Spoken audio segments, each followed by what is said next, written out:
नमस्कार साथियों, मैं राहुल गौतम नॉलेज की स्टोन में आपका स्वागत करता हूं और आशा करता हूं आप स्वस्थ और मस्त होंगे। आज है हमारा उत्तर प्रदेश पुलिस का रीजनिंग प्रैक्टिस सेट नंबर 17 जो आपके आने वाले एग्जाम के लिए बहुत ही लाभदायक होगा।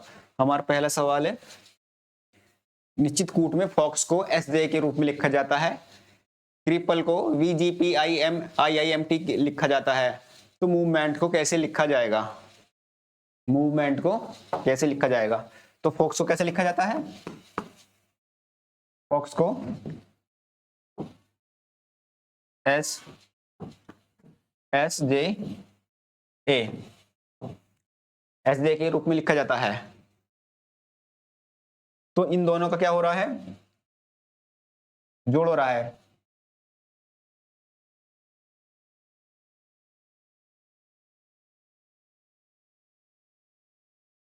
छह प्लस 19 बराबर 25, 15 प्लस 10 बराबर 25 और x 24 प्लस 1 बराबर 25। हमेशा कोडिंग डिकोडिंग के सवाल में हमें सबसे पहले जो हमारे अल्फाबेटिकल हैं, ये हमें नंबर याद होने चाहिए इनके, तो इनके बिना सवाल नहीं होगा। तो इन जो है फोक्स और एसजे, इन दोनों का सम 25 आ रहा है। इन दोनों का जो सम है वो 25 है। तो हम मूवमेंट को कैसे लिखेंगे? मूवमेंट को MOVEMENT,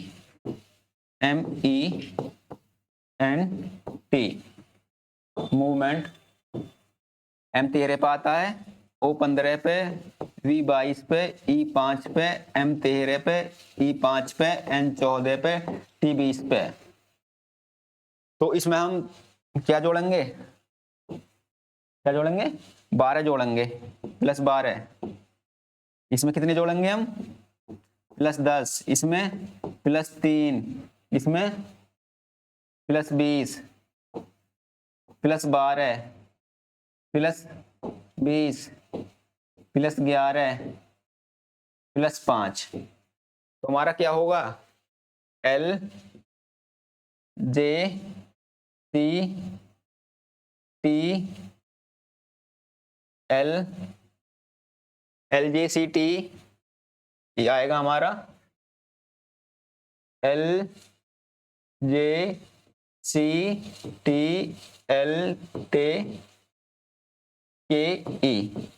हमारा ऑप्शन नंबर 4 आएगा। LJCTLTKE, तो हमारा ऑप्शन नंबर 4 जो होगा हमारा बिल्कुल सही उत्तर होगा इस सवाल का, ऑप्शन नंबर 4। 7 संतरे, 28 सेब और 42 आम के पेड़ों की इस प्रकार लगाया जाना है कि प्रत्येक पंक्ति में केवल एक ही किस्म के पेड़ हो। प्रत्येक पंक्ति में केवल एक ही किस्म का पेड़ हो और पेड़ों की संख्या समान हो। तो इस प्रकार लगाए गए पेड़ों की संख्या न्यूनतम संख्या से ज्ञात करो। मतलब 7 संतरे के हैं, 28 सेब के हैं और 42 आम जो के पेड़ हैं, वो पंक्ति ऐसी लगाई जाए कि पंक्ति समान होनी चाहिए। तो सबसे पहले इनका हम 7, 28 और 42 का क्या निकालेंगे? में से। तो में से कितना आएगा? 7। अब 7 की कितनी पंक्ति होगी? 1। 28 में कितनी पंक्ति होंगी? 7 चौक 28, 4। अब 42 में कितनी पंक्ति होगी? 7 छिंग 42, 6 कितनी होगी? 6। तो क्या पंक्ति? 6 और 4 10 11। टोटल कितनी पंक्ति बनेंगी? 11। तो हमारा कौन सा उत्तर होगा? Option number C. टोटल कितनी पंक्ति होंगी? 11 पंक्ति होंगी। हमारा ऑप्शन नंबर जो सी सही उत्तर होगा। एक पुलिस अधिकारी के रूप में आपको एक जिले के पुलिस स्टेशन की नियुक्त किया जाता है। एक पुलिस स्टेशन के रूप में नियुक्त किया जाता है। पुलिस स्टेशन के रूप में नियुक्त किया जाता है। निम्नलिखित में से कौन सा अधिकारी का नाम है जो पुलिस स्टेशन का प्रभारी होता है? जो हमारा पुलिस होता है, कोई थाना पुलिस स्टेशन या थाना कोतवाली हो गया है, उसमें अधिकारी कौन होता है? तो कौन सा होता है? स्टेशन हाउस अधिकारी से हम SHO बोलते हैं। SHO कौन होता है उसका अधिकारी? SHO। तो स्टेशन हाउस अधिकारी होता है SHO। ये हमारा कथन निष्कर्ष का सवाल है और ये सवाल ही बहुत इंपॉर्टेंट है कथन निष्कर्ष, यूपी के लिए बहुत ही ज्यादा इंपॉर्टेंट होता है। गरीबी बढ़ती जा रही है क्योंकि राजनेता ना तो गरीबी समझते हैं और ना ही गरीबों को पेश आने वाली समस्याओं के बारे में कुछ जानते हैं। मतलब गरीबी बढ़ती जा रही है क्योंकि राजनेता ना तो गरीबी समझते हैं और ना ही गरीबों को पेश आने वाली समस्याओं के बारे में कुछ जानते हैं। तो इसका कथन है ये। तो हमेशा कथन में जो हमें जानकारी दी होती है निष्कर्ष में हमें वही बतानी पड़ेगी। कथन में जो दिया गया होगा उसके बारे में ही हमें बताना पड़ेगा। निष्कर्ष कह रहा है ये सभी नेताओं को बदल दिया जाना चाहिए, सभी नेताओं को बदल दिया जाना चाहिए। क्या हम सभी नेताओं को बदल सकते हैं? कभी सभी नेताओं को नहीं बदल सकते, ये हमारी कंडीशन गलत होगी। इसमें गरीबों के बारे में समस्याओं की बात करी है। हम सभी कोई भी काम हम 100% नहीं कह सकते कि सभी नेताओं को गरीबी में जीने के लिए कहा जाना चाहिए। सभी नेताओं को गरीबी में जीने के लिए कहा जाना चाहिए, हमारा ये भी गलत हो जाएगा क्योंकि हम सभी नेताओं को गरीबी में जीने के लिए नहीं कह सकते, या सभी नेता ही खराब नहीं हो सकते, कुछ नेता अच्छे भी होते हैं। तो हमारा कौन सा ऑप्शन होगा? Option number D. ना तो पहला निष्कर्ष सही है और ना ही दूसरा निष्कर्ष सही है। हमारा ऑप्शन नंबर 4 हमारा सही उत्तर होगा। आप एक विशेष सेल में कांस्टेबल हैं, आप एक विशेष सेल में कांस्टेबल हैं और साइबर अपराध और ऑनलाइन धोखाधड़ी से निपटता है। आपको साइबर सुरक्षा और डिजिटल फॉरेंसिक के विभिन्न पहलुओं में प्रशिक्षित किया गया है। हालांकि कर्मचारी की कमी के कारण आपको एक गश्त ड्यूटी सौंपी जाती है जहां आपको सड़कों पर गश्त करनी होती है और आपातकालीन कॉलों का जवाब देना होता है।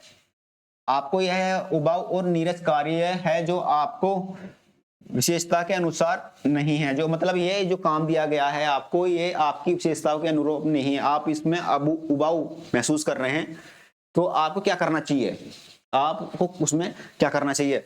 गश्त ड्यूटी उत्साहपूर्वक करनी चाहिए और अन्य गश्तियों अधिकारियों के अनुभवों से सीखना चाहिए।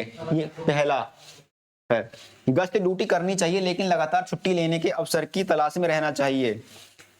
ये भी हमारा गलत हो जाएगा क्योंकि जब हम कुछ ड्यूटी करते हैं तो हमारा धर्म होता है, जो हमारे अधिकारी हैं उनकी बात हमें माननी पड़ती है और हमें कहीं भी ड्यूटी के लिए भेजेंगे हमारी ड्यूटी करनी पड़ेगी।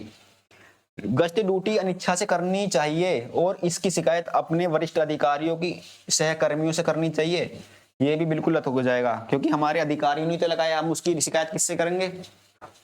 गश्त ड्यूटी करने से इनकार करना चाहिए और साइबर सेल में रहने पर जोर देना चाहिए। बिल्कुल गलत, क्योंकि हमें काम दिया गया है, हमारा जो अधिकारी हैं हम उनकी बात नहीं मना कर सकते। तो हमारा ऑप्शन नंबर ए हमारा सही उत्तर होगा। ऑप्शन नंबर ए हमारा सही उत्तर होगा। उस शब्द युग्म का चयन करो जो नीचे दिए गए शब्द युग्म में व्यक्त किए गए समान संबंध का सबसे अच्छा निरूपण करता है। स्कूल का क्या है? CSSLOFRIEND। फ्रेंड्स का क्या होगा? तो देखो CSSCCSOLLO, तो ये हमें एक दूसरे के अपोजिट हैं। C यहाँ है, S यहाँ है, ठीक है। LO और H का अपोजिट क्या है? S opposite. और O का क्या है? L। O का L। CSLO अपोजिट है, H का S, O का L। तो इसका भी ऐसे ही हो जाएगा।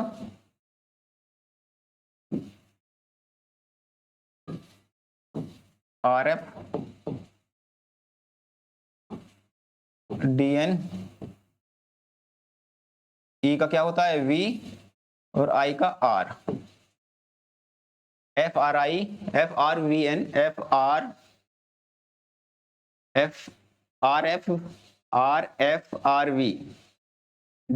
RFRVDN। ऑप्शन नंबर सही होगा RFRVDN।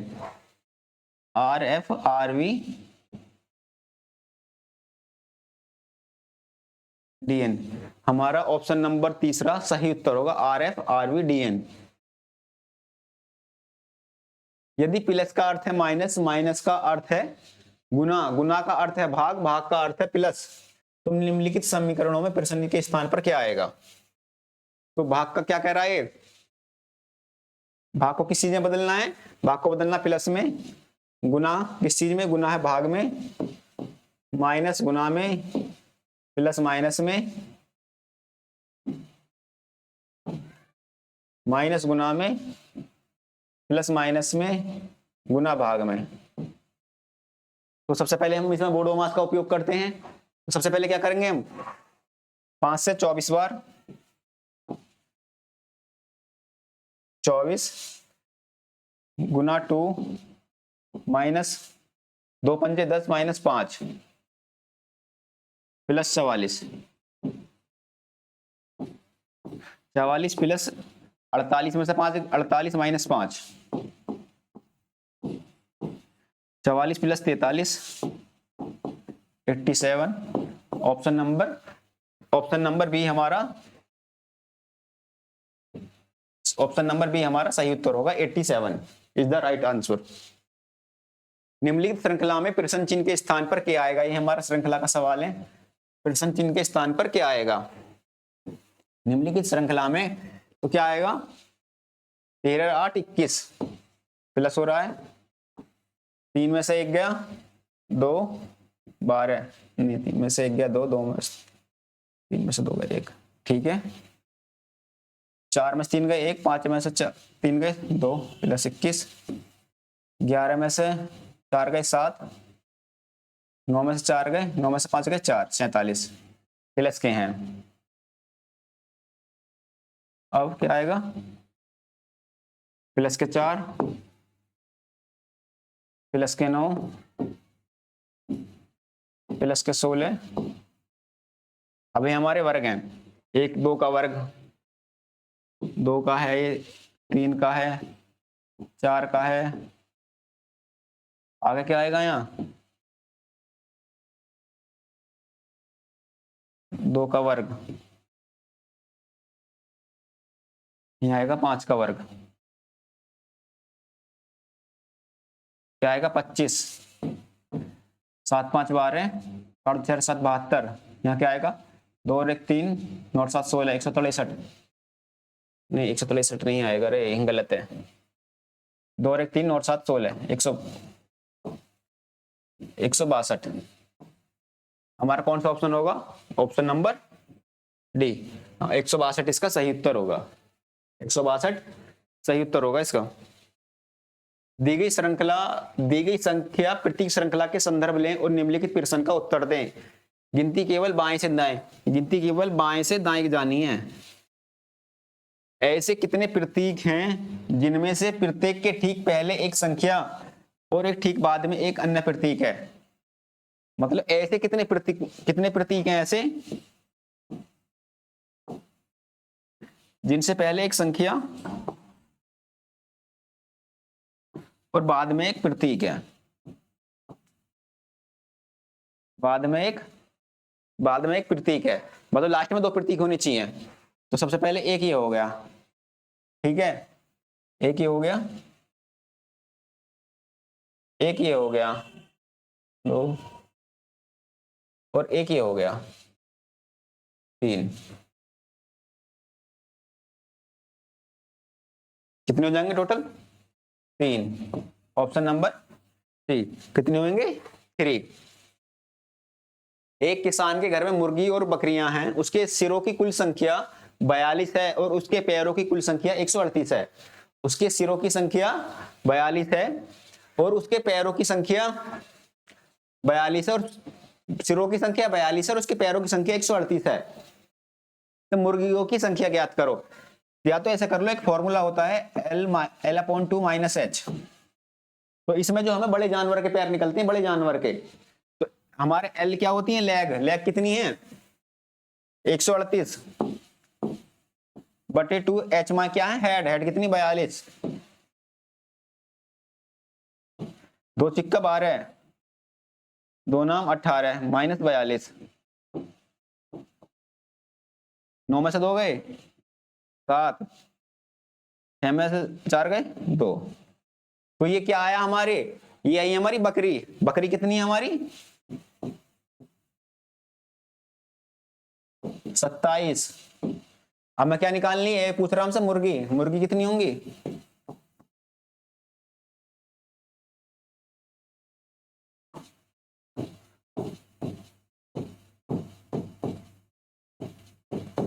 मुर्गी कितनी होंगी? 42 माइनस 27, 5 15, कितनी होंगी टोटल? 15। मुर्गी कितनी होंगी? ऑप्शन नंबर ए, मुर्गी कितनी होंगी? 15। यानी एक दूसरा तरीका और है कि पैरों की संख्या कितनी है? 138, 42 है, 42 में 4 की गुना कर दो और टोटल जो आम है उसमें से 138 घटा दो और उसमें 2 का भाग कर दो, टोटल फिर वो हमारी मुर्गी आ जाएंगी।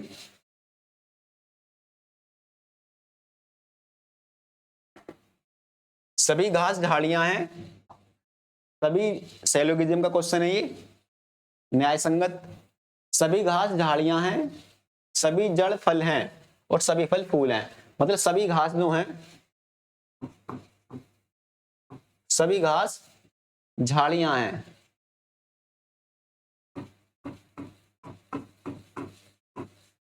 सभी घास जो है झाड़ियां हैं, सभी जड़े फल हैं, सभी जड़े फल हैं, सभी फल फूल हैं, सभी फल फूल हैं, सभी फल फूल हैं। तो सभी घास फूल हैं, सभी घास फूल हैं, घास अलग है फूल अलग है, तो दूर दूर है अलग, तो इसे तो भी हमारा गलत हो जाएगा। हमारा सभी जड़े फूल हैं, सभी जड़े फूल हैं, बिल्कुल सही है। कुछ फूल फल हैं, कुछ फूल फल हैं, ये भी सही है। तो हमारा कौन सा हो जाएगा? दूसरा और तीसरा हमारा पालन करते हैं, option number B. Option number B हमारा सही उत्तर होगा, दूसरा और तीसरा पालन करते हैं। निम्नलिखित इसमें एक सार्थक क्रम में व्यवस्थित करो। मतलब ये हमें सार्थक क्रम में व्यवस्थित करने हैं, सीरियल वाइज। तो सबसे पहले क्या होता है, हमें सबसे पहले क्या होगा सार्थक क्रम में? सबसे पहले हमें कोई होगा संक्रमण होगा, सबसे पहले हमें संक्रमण। तो हमारा क्या आएगा? सी के बाद क्या आएगा? संक्रमण के बाद क्या होगा?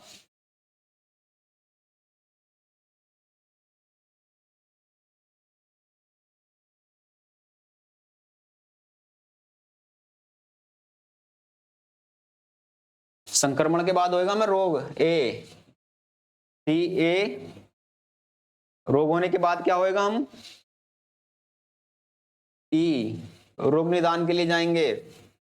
फिर क्या होगा? फिर हमारा उपचार होएगा। उपचार के बाद क्या हो जाएगा? हम स्वस्थ हो जाएंगे।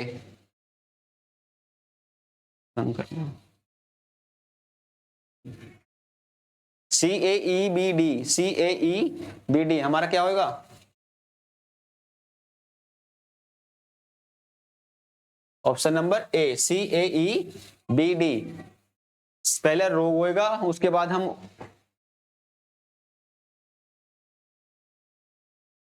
संक्रमण होएगा, CAEBD।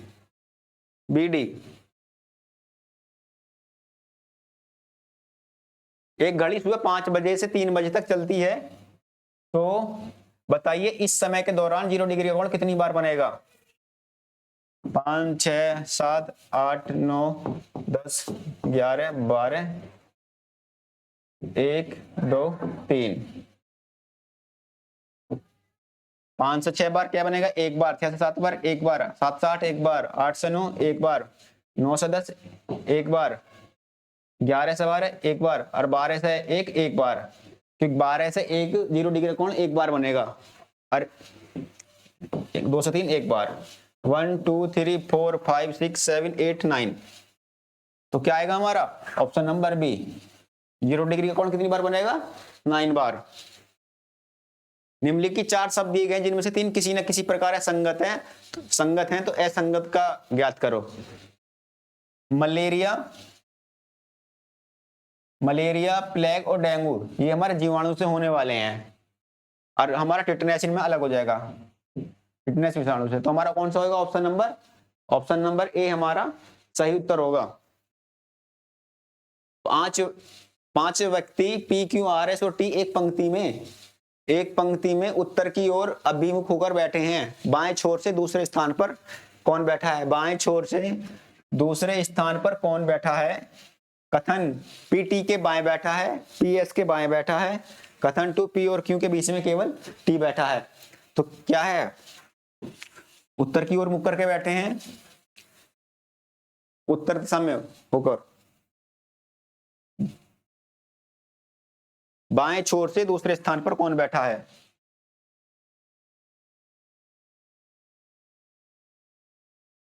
पी टी के दाएं बैठा है,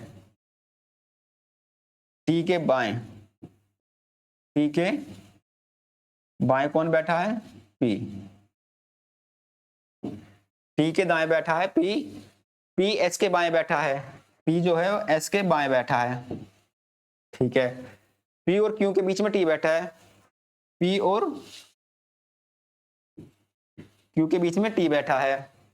अब कौन बचा? आर बचा। बाएं छोर से दूसरे स्थान पर कौन है? क्यू है। बाएं छोर से दूसरे स्थान पर कौन बैठा है? लेकिन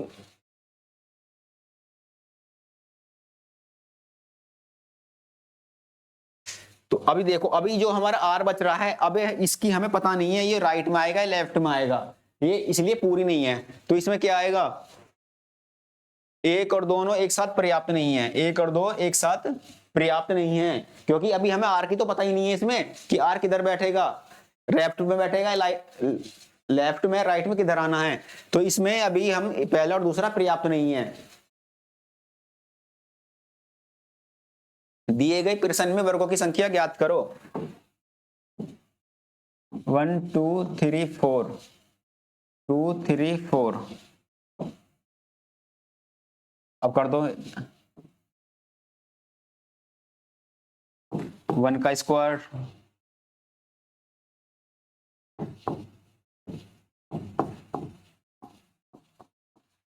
प्लस 4 का स्क्वायर कितना आएगा? 1 प्लस 4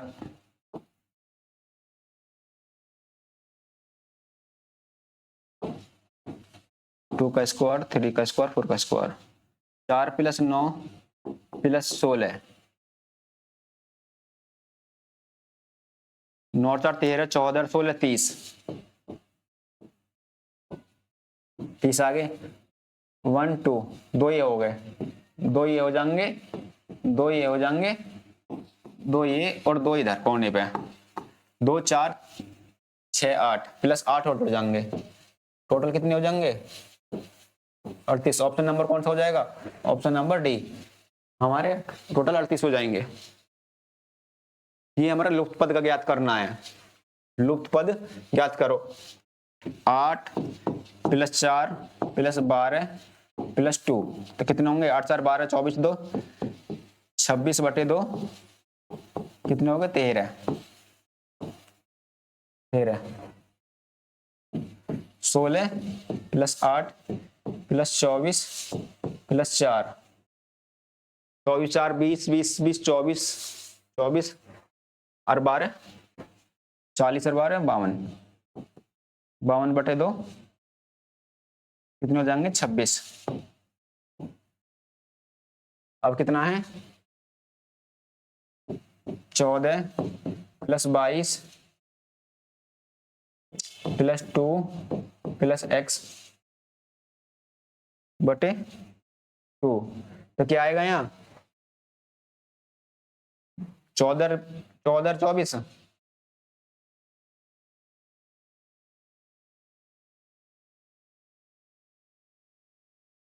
4 4 8 2 और 1 3 38, 38 और 38 में 6 जोड़ देंगे, कितना आएगा? 38 में जब हम 38 बटे 2, तो इसमें हम 6 जोड़ देंगे, क्या जाएगा? 44। 44 की 2 जा कितना जाएगा? 22। तो क्या जाएगा? यहाँ 6 आ जाएगा, 6। तो हमारा ऑप्शन कौन सा होगा? ऑप्शन नंबर डी, 38 6 44 22, 22 बटे 2। सही आकृति का चयन करो। ये इसके अपोजिट हो रही है, जब ये इधर घूम जाएगी तो गोला इधर आ जाएगा, ठीक है। तो हमारा कौन सा ऑप्शन होगा? ऑप्शन नंबर बी सही हो जाएगा। ये भी गलत हो जाएगी, ये भी। ऑप्शन नंबर डी हमारा सही उत्तर होगा। आकृतियों में उपयुक्त आकृति का चयन करो जो प्रश्न चिन्ह के स्थान पर आएगा। पी जो है हमारे इसके बीच में आ गया, के क्या आएगा, के इस गोल के बीच में आ जाएगा, ये गलत हो जाएगा, ये गलत हो जाएगा, ये गलत हो जाएगा। ऑप्शन नंबर बी हमारा सही हो जाएगा, ऑप्शन नंबर बी सही। ठीक है, ठीक है बच्चों, मिलते हैं नेक्स्ट अगली क्लास में। आज के लिए इतना ही। जय हिंद, जय भारत।